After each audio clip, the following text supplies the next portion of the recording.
Shalom, Bapak Ibu, Saudara-saudara, marilah kita membaca Alkitab dalam Kejadian 15 ayat 1 sampai 21. Lembaga Alkitab Indonesia memberi judul Perjanjian Allah dengan Abram, janji tentang keturunannya. Kemudian datanglah firman Tuhan kepada Abram dalam suatu penglihatan. Janganlah takut, Abram, akulah perisaimu, upamu akan sangat besar. Abram menjawab, ya Tuhan Allah, apakah yang akan engkau berikan kepadaku karena aku akan meninggal dengan tidak mempunyai anak, dan yang akan mewarisi rumahku ialah Eliezer orang Damsyik itu. Lagi kata Abram, engkau tidak memberikan kepadaku keturunan, sehingga seorang hambaku nanti menjadi ahli warisku. Tetapi datanglah firman Tuhan kepadanya, demikian, orang ini tidak akan menjadi ahli warismu, melainkan anak kandungmu. Dialah yang akan menjadi ahli warismu. Lalu Tuhan membawa Abram keluar serta berfirman, coba lihat ke langit, hitunglah bintang-bintang, jika engkau dapat menghitungnya. Maka firman-Nya kepadanya, demikianlah banyaknya nanti keturunanmu. Lalu percayalah Abram kepada Tuhan, maka Tuhan memperhitungkan hal itu kepadanya sebagai kebenaran. Lagi firman Tuhan kepadanya, akulah Tuhan yang membawa engkau keluar dari Ur Kasdim untuk memberikan negeri ini kepadamu menjadi milikmu. Kata Abram, ya Tuhan Allah, dari manakah aku tahu bahwa aku akan memilikinya? Firman Tuhan kepadanya, ambillah bagiku seekor lembu betina berumur 3 tahun, seekor kambing betina berumur 3 tahun, seekor domba jantan berumur 3 tahun, seekor burung terkukur dan seekor anak burung merpati. Diambilnyalah semuanya itu bagi Tuhan, dipotong 2, lalu diletakkannya bagian-bagian itu, yang satu di samping yang lain. Tetapi burung-burung itu tidak dipotong 2. Ketika burung-burung buas hinggap pada daging binatang-binatang itu, maka Abram mengusirnya. Menjelang matahari terbenam, tertidurlah Abram dengan nyenyak. Lalu turunlah meliputinya gelap gulita yang mengerikan. Firman Tuhan kepada Abram, ketahuilah dengan sesungguhnya bahwa keturunanmu akan menjadi orang asing dalam suatu negeri yang bukan kepunyaan mereka, dan bahwa mereka akan diperbudak dan dianiaya 400 tahun lamanya. Tetapi bangsa yang akan memperbudak mereka akan kuhukum, dan sesudah itu mereka akan keluar dengan membawa harta benda yang banyak. Tetapi engkau akan pergi kepada nenek moyangmu dengan sejahtera.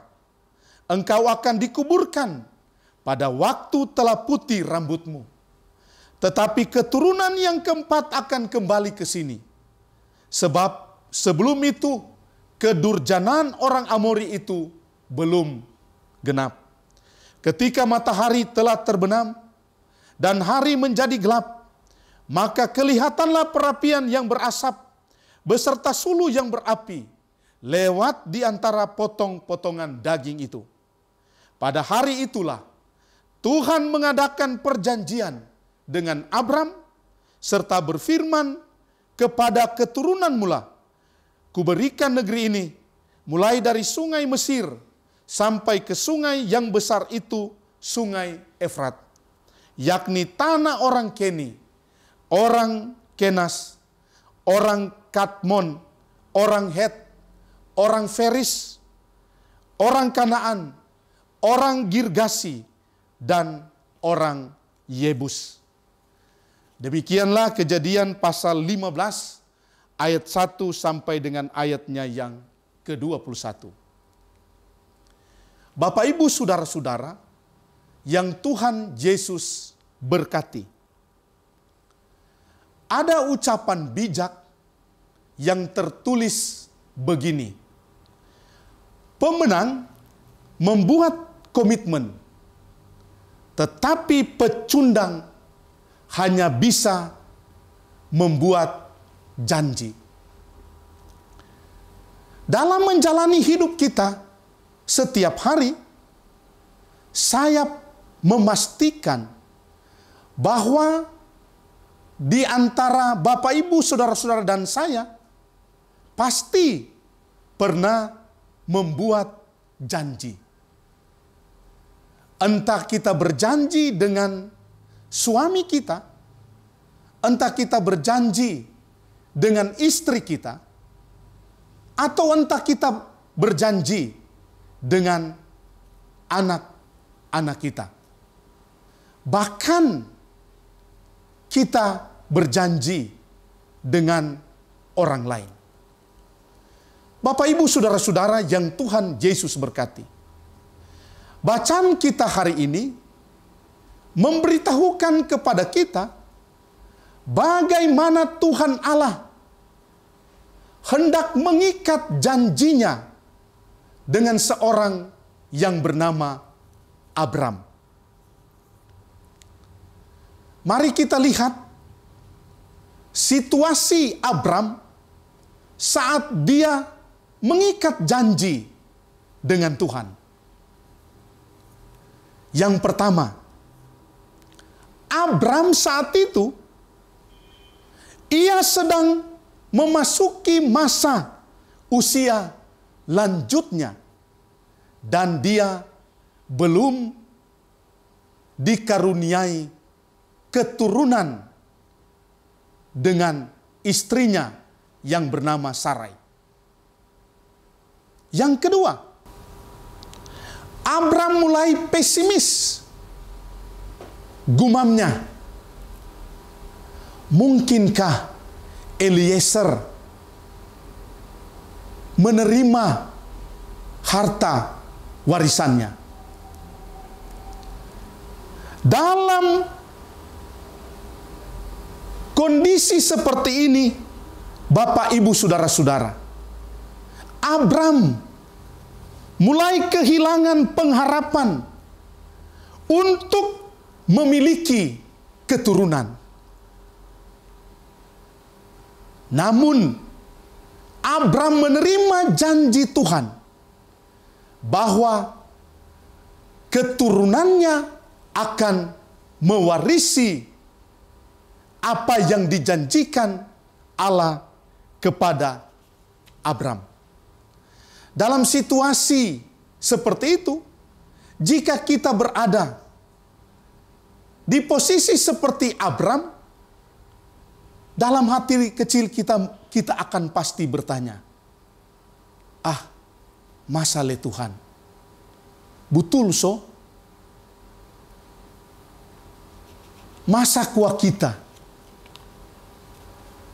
Ucapan-ucapan seperti ini semakin memicu kita berlarian di atas keraguan-raguan kita akan janji Allah kepada kita. Saudara-saudara, Bapak Ibu yang Tuhan Yesus berkati. Untuk menepis keraguan Abram, maka Allah menyuruh Abram untuk keluar dan memandang ke langit bintang-bintang yang ada di langit itu. coba lihat ke langit, hitunglah bintang-bintang itu. Demikianlah banyaknya nanti keturunanmu. Memang akan selalu ada proses yang panjang. Dari kepala yang tertunduk,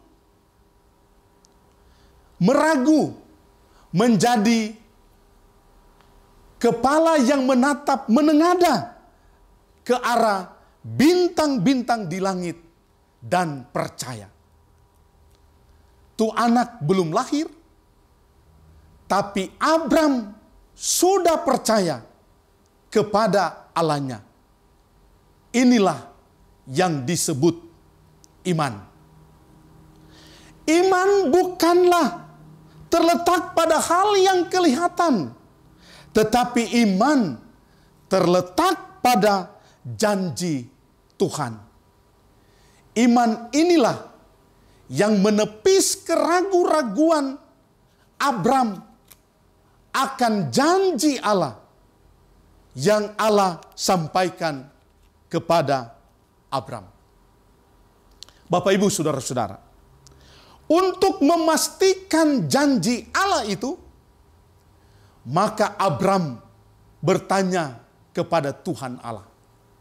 Itu kita lihat dalam ayatnya yang ke-8.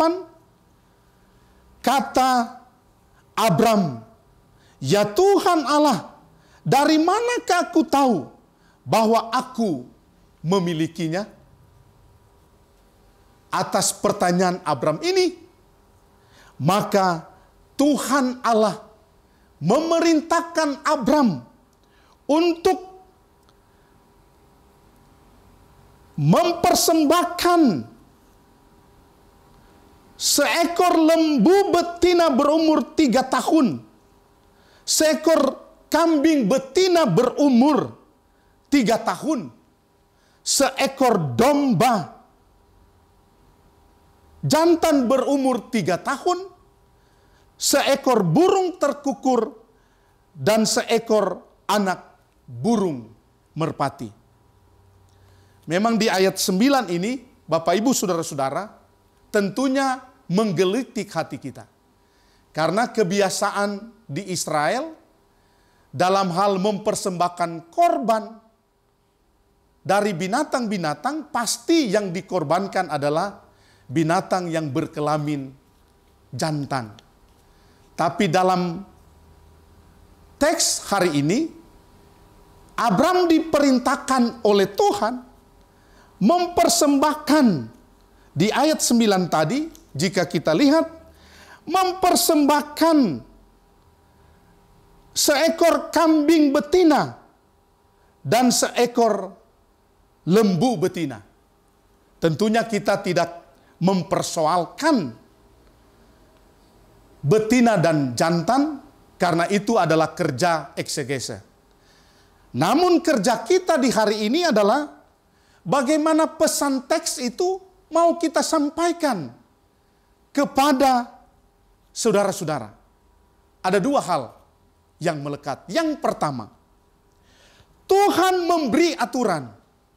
Dan kedua, karenanya aturan itu harus ditepati dan tidak boleh diingkari. Saudara-saudara yang Tuhan Yesus berkati, kita pasti dan seringkali menghadapi keadaan sebagaimana yang dialami oleh Abram. Kita seringkali membanting tulang siang dan malam. Hampir-hampir tidak ada waktu untuk keluarga kita. Kita berupaya untuk mengejar sesuatu yang kita anggap menaruh harapan dalam hidup ini. Namun, apa yang kita peroleh? Kita bukan mendapatkan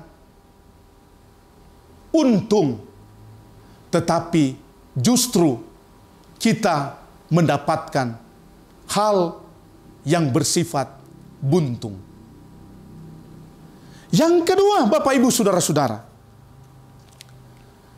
dalam kerja pelayanan kita, baik di wilayah, di jemaat, di kolom-kolom, kita telah berupaya bekerja semaksimal mungkin, baik pendeta, penatua, maupun diaken. Asito, ada jemaat yang katakan begini, nggak bagus tuh pendeta, nggak bagus tuh penatua, nggak bagus tuh diaken.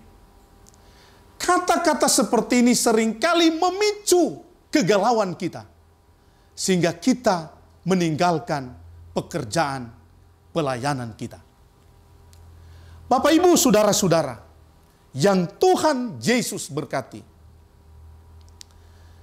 kita merefleksikan hidup kita dengan komitmen yang dibangun oleh Abram dalam suatu ikatan janji kepada Tuhannya. Dan karenanya itu menjadi suatu pembelajaran perjalanan spiritual seorang Abram, sehingga menghantar dia berada pada satu fase bahwa karena imannya dia melakukan apa yang diperintahkan oleh Allahnya dalam hidup ini. Kita juga memastikan dalam hidup ini, kita bekerja dengan sekuat tenaga. Kita berupaya untuk membangun hidup kita. Kita berkomitmen bahwa segala sesuatu yang kita kerjakan senantiasa menuntun kita pada sesuatu yang bernilai harga, pada sesuatu yang kita telah sepakati bersama di atas komitmen dan janji yang kita ikat dalam perjalanan hidup kita. Tuhan Yesus memberkati kita. Shalom, damai di hati. Amin.